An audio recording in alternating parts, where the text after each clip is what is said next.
भारत की संस्कृति जितनी ज़्यादा रहस्यमय है उतनी ही ज़्यादा यहाँ के तथ्य आश्चर्यजनक है। नमस्कार दोस्तों, मैं हूँ विक्रम और आज मैं आपको उत्तर प्रदेश के शहर वाराणसी में लेकर आ गया हूँ, जिसे घाटों की नगरी और भगवान शिव की नगरी के नाम से भी जाना जाता है। और दोस्तों, आज हम आपके सामने 9 डिग्री झुके हुए इस मंदिर के उस आश्चर्यजनक तथ्यों से रूबरू करवाएंगे, उस इतिहास को बताएंगे जिसको सुनकर आप भी हैरान हो जाएंगे।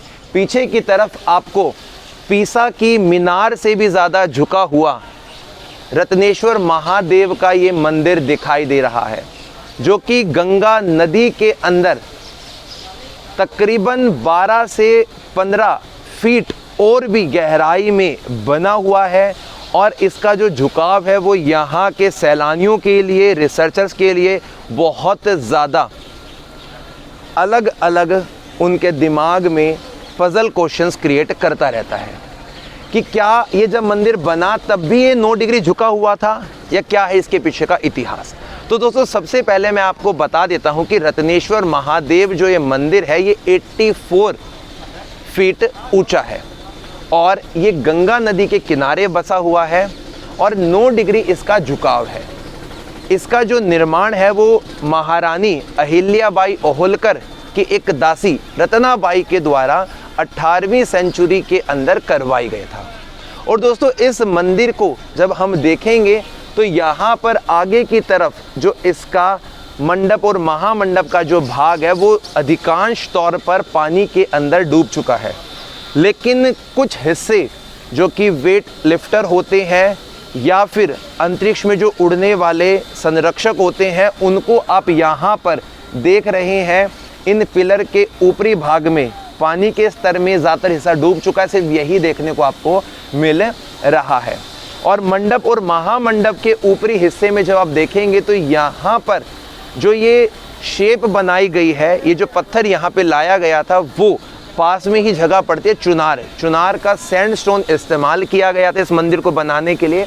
और इसका जो शिखर वाला भाग है, जो इसका सबसे ज़्यादा अट्रैक्टिव करने वाला भाग है, उसमें आप देख सकते हैं कि पत्थरों को कितनी महीनता के साथ में कार्विंग करके इसका पूरा जो शिखर है वो तैयार किया गया है। और सावन के महीने में दोस्तों आप यकीन मानिए कि गंगा का जो पानी का स्तर है वो इसकी चोटी तक भी आ जाता है और पूरा जो ये मंदिर है वो पानी के अंदर काफ़ी समय के लिए विलीन हो जाता है।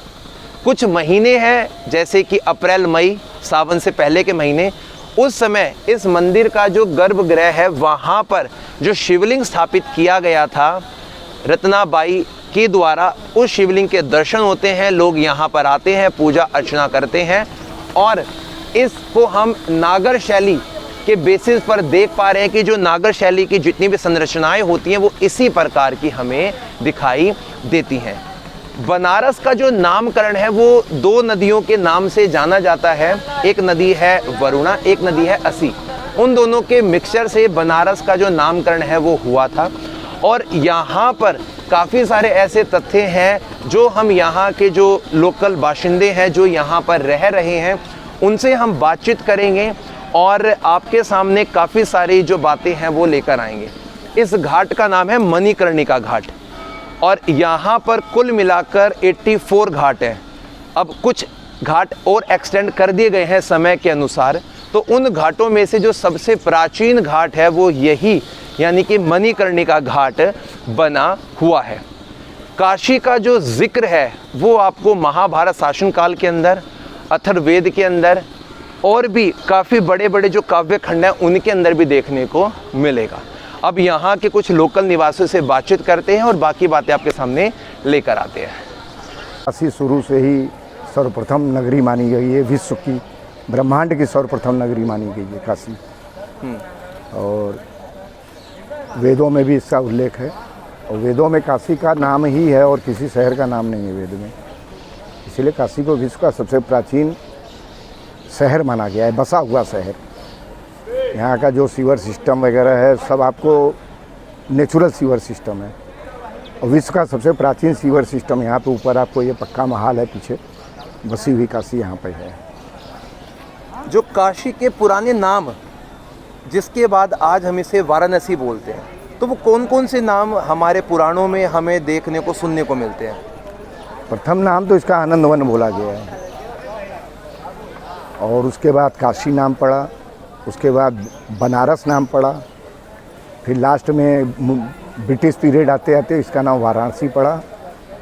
वरुणा और अस्सी के बीच में बसी हुई नगरी, जब विस्तार हो गया नगरी का तो फिर इधर वरुणा नदी है और इधर अस्सी नदी है, तो उसके बीच में बसी हुई काशी को वाराणसी फिर बोला गया। ये ब्रिटिश पीरियड के बाद वाराणसी नाम ज़्यादा हुआ। यहाँ के जो राजा हैं उनके कुछ नाम बताएंगे आप हमें, जो प्राचीन काल से चलते आ रहे हैं, कुछ राजाओं के नाम यदि आपको पता हो, मालूम हो तो? प्राचीन काल में देवोदास यहाँ के सबसे प्राचीन सतयुग के समय के माने गए हैं। उसके बाद काशी नरेश यहाँ पे हैं, अभी भी उनका किला है यहाँ पे, उनका परिवार भी है यहाँ पे। ये काशी नरेश वही है जिनका जिक्र महाभारत के समय में आता है? वही जो भीष्म पितामह अपहरण करके अपने भाई के लिए लाए थे, उनको श्रापित भी हुआ, उसको दोनों श्राप भी दी उनको। अब हमें ताऊ जी कुछ ये जो मंदिर है रत्नेश्वर महादेव मंदिर, इसके बारे में कुछ बातें बताइए जो लोग नहीं जानते हों। क्या विशेषता है या क्या इसके छुपे रहस्य है जो लोगों के सामने उजागर होने चाहिए? इसमें कोई रहस्य नहीं है, ये 250 साल करीब पहले बना, ये इसका निर्माण हुआ 1774 से लेके 80 के बीच में मनकर्णिका घाट और रत्नेश्वर महादेव का निर्माण हुआ। उसी वर्ष काशी विश्वनाथ मंदिर का भी निर्माण अहिल्याबाई ने करवाया, उनकी दासी थी रत्नाबाई जिन्होंने इसका निर्माण करवाया। रत्नेश्वर महादेव नाम पड़ा उसी के बाद। और किन महीनों में हम यहाँ पर पूजा अर्चना के लिए आ सकते हैं, क्योंकि अभी तो पानी का स्तर काफ़ी ज़्यादा है? वो मानसून के पहले, मानसून आने के बाद फिर पानी आ जाता है, क्योंकि गंगा के तलहटी से भी ये नीचे शिवलिंग है, तो हमेशा करीब करीब डूबा रहता है वो।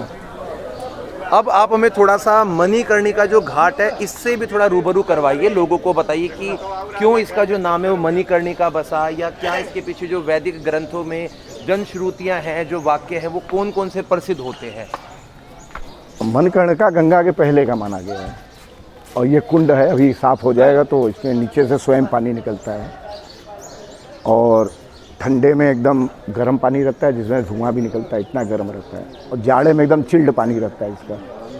और इसका बहुत रिसर्च हुआ, बहुत खोज हुआ, लेकिन आसपास के कुआं वगैरह जो रहते हैं उनसे मैच किया गया तो कहीं से इसका उस मैच नहीं किया ये पानी। इसको माना गया है कि उत्तराखंड से पानी आता है, उसका मेन गोमुख जो है वो इस साइड है।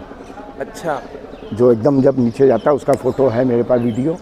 इस साइड से पानी आता है, न कि इस साइड से। गंगा इधर है, आना चाहिए, लेकिन पानी इस साइड से आता है, एकदम नीचे जो लास्ट में मेन गौमुख है इतना बड़ा, उसमें से पानी बराबर आता रहता है। तो आज तक ये बात नहीं पता लग पाई कि यहाँ पर पानी किस दिशा से आता है? नहीं, रिसर्च हुआ नहीं पता चला।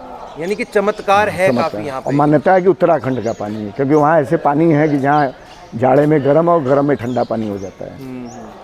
और यहाँ पर जो ये मूर्ति स्थापित हमें दिखाई दे रही है, इसका बताइए किस समय स्थापित की गई थी यहाँ पे? ये वहाँ लिखा हुआ है, वो किस सन में, नीचे वाली मूर्ति। ये तो अभी 10-12 साल पहले कोई साउथ का आया था, वो स्थापित किया। नीचे वाली मूर्ति प्राचीन है, जो एकदम नीचे है, ब्रह्मा विष्णु महेश की। और मणिकर्णिका घाट को लेकर एक जो बात काव्यखंड में हमने सुनी है कि भगवान विष्णु ने यहाँ पर भगवान शिव और माँ पार्वती के लिए तपस्या की, फिर उनके पसीने से यह कुंड का निर्माण हुआ, और उसमें शिव पार्वती ने स्नान किया, और मणि और कुंडल गिरा, शिव का मणि और पार्वती का कुंडल गिरा, और फिर विष्णु ने चक्र से उस मणि कुंडल को खोजने लगे। शिव पार्वती बोले कि बहाना उनको मिल गया कि अब काशी छोड़ के जाना नहीं है हमको, तो बोले जब तक वो मिलेगा नहीं मैं यहाँ से नहीं जाऊँगा। तो विष्णु ने चक्र से अपना उसका खोज किया, फिर भी नहीं मिला, तो उसका नाम चक्र पुष्करणी श्री मणिकर्णिका तीर्थ तब से पड़ा। तो तब से शिव यहाँ बस गए, प्रकृति पूरी रुक गई, फिर सभी देवी देवता आए उनको मनाने, चलिए चलिए। तो सब लोग आए तो शिव बोले कि मैं तभी चलूँगा जब अपना अपना स्वरूप यहाँ तुम लोग छोड़ के जाओ। तो सभी देवी देवता का स्वरूप यहाँ, 9 दुर्गा, अष्टभैरव, 9 गौरी, सब मंदिर यहाँ, पूरे दुनिया भर के जितने देवी देवता हैं सबके मंदिर यहाँ काशी में मिलेंगे आपको। बाकी जो आसपास के जो मंदिर हैं इनका भी थोड़ा नाम हमें बताएंगे? ये मंदिर तो ताड़केश्वर महादेव का मंदिर है। यहाँ शिव ताड़क मंत्र देते हैं, जो डेड बॉडी आती है उनके कान में ताड़क मंत्र देते हैं शिव, तो इसके लिए ताड़केश्वर मंदिर का निर्माण हुआ। ये भी 250-300 साल पहले का है। अच्छा, ये अलवर स्टेट का मंदिर है, मनोकामनेश्वर महादेव हैं इसमें। राजा महाराजा पहले बनवाते रहे मंदिर, उसके पीछे अमेठी स्टेट का मंदिर है, त्रिपुर सुंदरी का मंदिर, देवी का मंदिर है, इसके पीछे वाला जो मंदिर है। और कुल मिलाकर ताऊ जी यहाँ पे कितने मंदिर हैं टोटल इस यहाँ काशी? घर घर मंदिर है। घर घर मंदिर। मान्यता ये है कि एक बोरी चावल लाइए, एक एक दाना चढ़ाइए, चावल खत्म हो जाएगा, मंदिर नहीं खत्म होगी। अच्छा। ये मान्यता है यहाँ पे। अच्छा अच्छा। 1 कुंटल चावल लाइए और एक एक चावल चढ़ाते जाइए, सब चावल खत्म हो जाएगा, मंदिर नहीं खत्म होगा। और इतने मंदिर हैं यहाँ पे। अब यहाँ पे प्रथम शिवलिंग है, इसके पीछे मणिकर्णेश्वर महादेव, विष्णु ने स्थापित किया है, स्वयंभू हैं, स्वयं निकले हैं मंदिर। 30 फीट नीचे है ज़मीन के, इसके पीछे है, इस बिल्डिंग के पीछे सीढ़ी चढ़ के जाएंगे तो पता मिल जाएगा आपको। और काशी के लिए कुछ जो हमारे संस्कृत श्लोक होते हैं जिससे कि काशी का सुंदरता को बताया जाता है, थोड़ा उसके बारे में बताइए कुछ श्लोकों के माध्यम से। काशी का श्लोक सबसे प्रथम है, न विशेश्वर समोलिंगम न काशी सिद्धिशीपुरी न मणिकर्णिका समोतीर्थम नास्त ब्रह्मांड गोलके। अर्थात ये 3 चीज़ एक साथ ब्रह्मांड में कहीं नहीं है। शिव विश्वनाथ जैसा शिवलिंग, काशी जैसी पुरी और मणिकर्णिका जैसा तीर्थ। ये तीर्थ है, मणिकर्णिका तीर्थ बोला जाता है। अच्छा। हर शादी ब्याह में किसी में एक श्लोक है, विशेश्वरम माधवम ढूंढिम दंडपाणिश्च भैरवम वंदे काशी गुहाम गंगा भवानी श्री मणिकर्णिका।